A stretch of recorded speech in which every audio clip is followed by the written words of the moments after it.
Hello बच्चों, कैसे हैं आप लोग। मैं राजेश कुमार यादव ज्ञानदीप इंस्टीट्यूट में आप सभी का स्वागत करता हूं। और आज फिजिक्स का क्वेश्चन एक लेके आया हूं आपके सामने। देखिए, ये एक सर्किट है, परिपथ है, और इसमें जो है सभी परिपथों से बहने वाली धारा का मान ज्ञात करना है। भला ऐसा नहीं था, ये मैंने ये लिख दिया ABCD और यहाँ पे G लिखा, यहाँ पर F लिखा। ये ऐसे क्वेश्चन हैं जिनको जो है एक बार देखने के बाद ये होता है यार कैसे इसको किया जाए। तो हम लोग चलिए देखते हैं, इसको करने का प्रयास करते हैं और कैसे होगा उसके बारे में जानते हैं। तो सबसे पहले अगर यहाँ पर सुने वोल्टेज कितना दिया है देख लेते हैं। 10 वोल्ट है यहाँ पे 10 वोल्ट है और यहाँ पर 10 ओम का प्रतिरोध भी है, यहाँ पर 10 ओम का प्रतिरोध है। अब अगर यहाँ से करंट निकलेगी बाबू तो आई जाएगी, ठीक है, और यह आई यहाँ पर पहुंचने के बाद दो भागों में चली जाएगी। पूरी आई तो जाएगी नहीं, ना तो इधर जाएगी ना तो इधर जाएगी। अब मान लो यहाँ पे I1 गई तो यहाँ पे गई क्या I2, और ये आकर मिलेगी किसके बराबर, आई के बराबर मिलेगी। यहाँ पर फिर से आई के बराबर। अब यहाँ पर ऐसे जा रही है तो मान लो यहाँ पर गई क्या, यहाँ पर ये गई, ये I3 गई, कितनी गई I3, ठीक है। और चूंकि यहाँ एक सर्किट और मिल रहा था ये ऐसे, तो यहां से अगर एक सर्किट मिल रहा है, देखिए धारा का वितरण कर रहे हैं हम लोग सर्किट में, परिपथ में धारा का ये वितरण कर रहे हैं। तो अगर इधर I1 जा रही है तो यहाँ से दो रास्ते हो गए। अब यहाँ से अगर दो रास्ते हो गए तो यहाँ से गई क्या, यहाँ पर हो गया इसमें I1 माइनस I3, ठीक है बाबू। अब I3 यहाँ पर आई, ये I3 आई और इधर से I2, ठीक है। अब दोनों मिल जाएंगे, यहाँ पे बन जाएगा क्या I2 प्लस I3, यहाँ आई और फिर से ये ऐसे चली गई। तो अब यहाँ पर हम KVL लगाएंगे, किरचॉफ वोल्टेज लॉ लगाएंगे बंद पास के लिए। तो बंद पास यहाँ पर दो बनते हैं बाबू, एक बंद पास ये ऐसे दिखा दीजिए, दूसरा ऐसे दिखा दीजिए, ठीक है, ये दूसरा, और एक तीसरा बंद पास यहाँ पर बनता है, ठीक है। तो हम तीनों बंद पास यानी पहले वाले, दूसरे वाले और तीसरे वाले, इन तीनों को सॉल्व करेंगे। I1, I2, I3 की धारा ज्ञात करेंगे, कैसे निकाला जाएगा, ठीक है।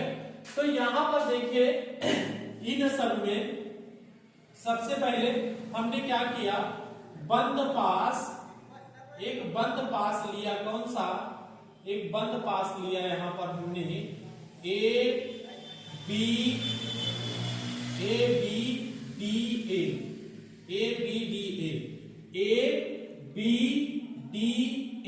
आराम से समझिए। और अगर आपको समझ में आता है तो ठीक है, यानी कहने का मतलब हम धारा के डायरेक्शन में जा रहे हैं, 10I1 लिख दिया। फिर ये B से अंदर की ओर जा रहे हैं प्लस 5I3, और अब इधर मुड़ना है, धारा इधर जा रही है, हमको ऐसे मुड़ना है, तो माइनस 5I2 बराबर, इसके बीच में कोई करंट नहीं, कोई वोल्टेज नहीं है, तो ये 0 हो गया, ठीक है। तो यहां से हम अगर 5 से डिवाइड कर देते हैं तो ये हो जाएगा क्या, 2I1 plus I3 minus I2 बराबर क्या 0, ठीक है, ऐसे हो गया ये। अब यहाँ पर यानी कहने का मतलब ये आ गया सिंपल सा, और ये इक्वेशन फर्स्ट मान लेते हैं। अब बंद पास दूसरा देखते हैं, बंद पास कौन सा, दूसरा कौन सा है, BCDB,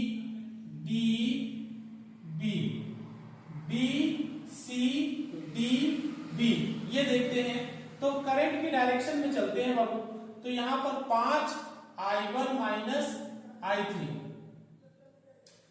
फिर यहां करंट की डायरेक्शन इधर है और हम ऐसे आ रहे हैं तो माइनस में, तो यहां पर हमने लिख दिया 10I2 प्लस I3, ठीक है। और फिर से अपोजिट डायरेक्शन में करंट के माइनस 5I3, और बीच में कुछ भी नहीं है तो 0 हो गया, ठीक है। अब यहां से देख लीजिए 5i1 माइनस 5i3 माइनस 10। वैसे यहां पर हम 5 से डिवाइड कर देते तो ज्यादा अच्छा था, तो i1 माइनस i3 हो जाता माइनस i2 माइनस i3 और माइनस i3। यहां से देख लीजिए ये i1 minus i2 minus 2 1 2 3 i3 बराबर 0। ये हो गया, ये इक्वेशन हो गया सेकंड नंबर। ठीक है, ये सेकंड नंबर हो गया। अब यहां हम थर्ड बंद पास चलते हैं। कौन सा बंद पास चलते हैं? कौन सा? A D C F G A D C F G A, ये बंद पास चलते हैं। अब इस बंद पास में जरा देखिए, यहां से शुरू करते हैं तो 5i2 plus 10i2 plus i3 plus direction current की, तो यहां पर हमको रेजिस्टेंस प्रतिरोध गुणे धारा, तो प्रतिरोध गुणे धारा मतलब 10i इक्वल टू क्या? 10 वोल्ट का वोल्टेज। हाँ, यहां से ऐसे हो गया। अब यहां पर देखिए, इसमें 10 से 5 से भाग दे सकते हैं, 5 से ही भाग दीजिए। यहां पर मैंने गड़बड़ी कुछ की है, देखिए यहां पर होना चाहिए 2। ठीक है, यहां पर 2 होना चाहिए, यहां पर 2 होना चाहिए, बाद में आएंगे। 2 होना चाहिए, यहां पर होना चाहिए क्या आपका? यहाँ पे गड़बड़ी है तो मैं फिर से सही कर दे रहा हूँ। 5 से जैसे भाग करेंगे i1 minus i3 minus 2i2 minus 2i3 minus 5i3 equal to 0। तो यहां से आ जाएगा क्या? i1 माइनस 2i2 और ये 2i3 3 और 1 4i3 आ गया इक्वल टू 0 हो गया। ठीक है, ये इक्वेशन आ गया आपका, आ गया क्या? ये आ गया आपका सेकंड इक्वेशन आ गया। ठीक है, अब यहां पर हम 5 से डिवाइड करते हैं। i2 plus 2i2 plus 2i3 plus 2i1 plus i2 equal to 2। ठीक है, 2 और यहां पर क्या हो जाएगा? i2 plus 2i2 plus 2i3 plus 2i1 plus 2i2 equal to 2। ठीक है, अब यहां पर देख लीजिए i2 और i2 प्लस i2 कितने हो जाएंगे? 3i2 और यहाँ 5i2 और यहाँ पर i3 2i3 प्लस 2i3 है प्लस 2i1 इक्वल टू 2। यही आ गया ना, ये इसमें यही क्वेश्चन ये आ गया। अब हम क्या करेंगे? इन दोनों से i3 को निगलेक्ट कर लेते हैं, समीकरण 1 समीकरण 2 से। यहां पर देखिए, हम जैसे इन सब में यहां पर क्या कर ले? समीकरण 3 है। अब यहां पर देखिए, अगर हम i3 की वैल्यू यहां से निकाल लेते हैं, एक इसमें रख देते हैं और इसमें रख देते हैं, तो i3 इक्वल टू क्या आ जाएगा? समीकरण 1 से i3 आ जाएगा क्या? आपका आएगा i2 माइनस 2i1। ठीक है, अब ये समीकरण 2 में और 3 में रख देते हैं। समीकरण 2 व 3 में रखने पर रख दीजिए, समीकरण 2 में रख दीजिए। समीकरण 2 में वही चीजें यहाँ पे रखेंगे तो ये हो जाएगा i1 माइनस 2i2 माइनस 4 और यहाँ पर i2 minus 2i1 equal to 0। तो यहां से i1 minus 2i2 -4i2 minus minus plus 8i1, ठीक है, बराबर 0। यहां पर देख लीजिए 9i1 हो गया, 9i1 माइनस 6i2 बराबर 0। और यहां से ये आएंगे, देखिए क्या आएंगे, 3 से भाग दे देते हैं तो 3i1 माइनस 2i2 बराबर 0, ठीक है, इतना आ गया। अब ये वैल्यू यहां पर रखते हैं 5i2 plus 2i2 minus 2i1 और ये प्लस 2i1 इक्वल टू क्या 2। तो यहां पर 5i2 प्लस 2i2 माइनस 2 दूना 4i1 plus 2i1 equal to 2। देखिए यहां पर 5 2 7i2 आ गया, 7i2 और 4 2i1 माइनस में बराबर 2, ठीक है। अब यहां पर ये देख लीजिए इस वाले समीकरण से 2i1, देखिए 3i1, यानी यहां पर हम अगर इसको यहां पर रख देते हैं, यानी 3i1 इक्वल टू क्या 2i2, ठीक।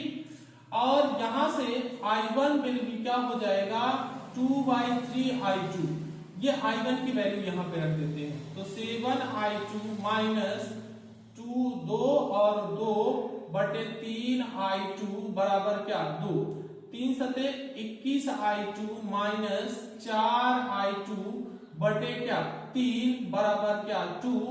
तो 21 में से 4 गया तो आएगा क्या 17i2 बराबर क्या 6, यानी i2 बराबर क्या आ जाएगा 6/17 एम्पियर। ये आ गया i2 का मान आ गया, ठीक है, i2 का मान इतना आ गया। अब i1 का मान देख लो कितना आएगा, i1 का मान आएगा कितना 2/3i2 मतलब 6/70, 3 दूना 6, यानी 4/17 एम्पियर आ गया, ठीक है। ये i1 का मान आ गया 4/17 एम्पियर। अब i3 का मान निकालना है। i3 के लिए हमको ये फार्मूला है i2 मतलब क्या 6/17 माइनस 2 4/17, ठीक है। तो 4 दूनी 8 यानी माइनस 2/17 एम्पियर की करंट बहेगी। तो ये आ गया आपका एक यहां पर आंसर ये है i2 की वैल्यू। और यहां पर एक चीज देख लीजिए, यहां पर है ये i1 की वैल्यू, यहां पर देखिए ये है 4/17 और i3 की वैल्यू माइनस 2/17 एम्पियर। तो यहां से ये सारी वैल्यू आपकी आती हैं और ये इसी तरह होगा। और ये यकीन मानिए ये क्वेश्चन अगर ऐसे क्वेश्चन इस तरह के क्वेश्चन आते हैं, मैं नहीं कहता हूं कि यही क्वेश्चन पूछे जाएंगे, अगर इस तरह के क्वेश्चन आते हैं, अगर एक बार आप प्रैक्टिस कर लेंगे, मैंने क्लास में भी बताया आपको कि अगर एक बार वहां प्रैक्टिस जैसे किए थे, अगर इस प्रैक्टिस कर लेते हैं तो ऐसे क्वेश्चन को आसान भाषा में आप समझ लेंगे और इसको हल कर लेंगे। ये सारे क्वेश्चन इसी तरह बन जाएंगे, ठीक है। तो इसमें कोई दिक्कत नहीं होगी, सारी चीजें एकदम सीक्वेंस में है। बस प्रॉब्लम कहां पे होती है मैं आपको बता देता हूं। जब आपने समीकरण यहां बना लिया, 3 समीकरण, देखिए एक समीकरण ये है, दूसरा समीकरण ये है और ये आपका तीसरा समीकरण आ गया। तो अब 3 समीकरणों को 2 समीकरण में चेंज करना, अर्थात किसी न किसी मान को 3 समीकरण है, 3 अननोन है, 3 अज्ञात है। तो जैसे i3 का मैंने मान निकालकर ये समीकरण 2 और 3 में रख दिया, उसी तरह आप भी कर लेंगे तो इस तरह के आंसर आपके आ जाएंगे। और डेफिनेटली अगर 1-2 बार आपने इसको कर लिया है एग्जाम से पहले और देख के जाते हैं, हम करके जाते हैं, तो आपके 5 मार्क्स यानी 5 नंबर के तो आपके पक्के हो गए, आपको कोई तोड़ नहीं सकता है, वो सारे क्वेश्चन हो जाएंगे ऐसे, ठीक है। Thank you.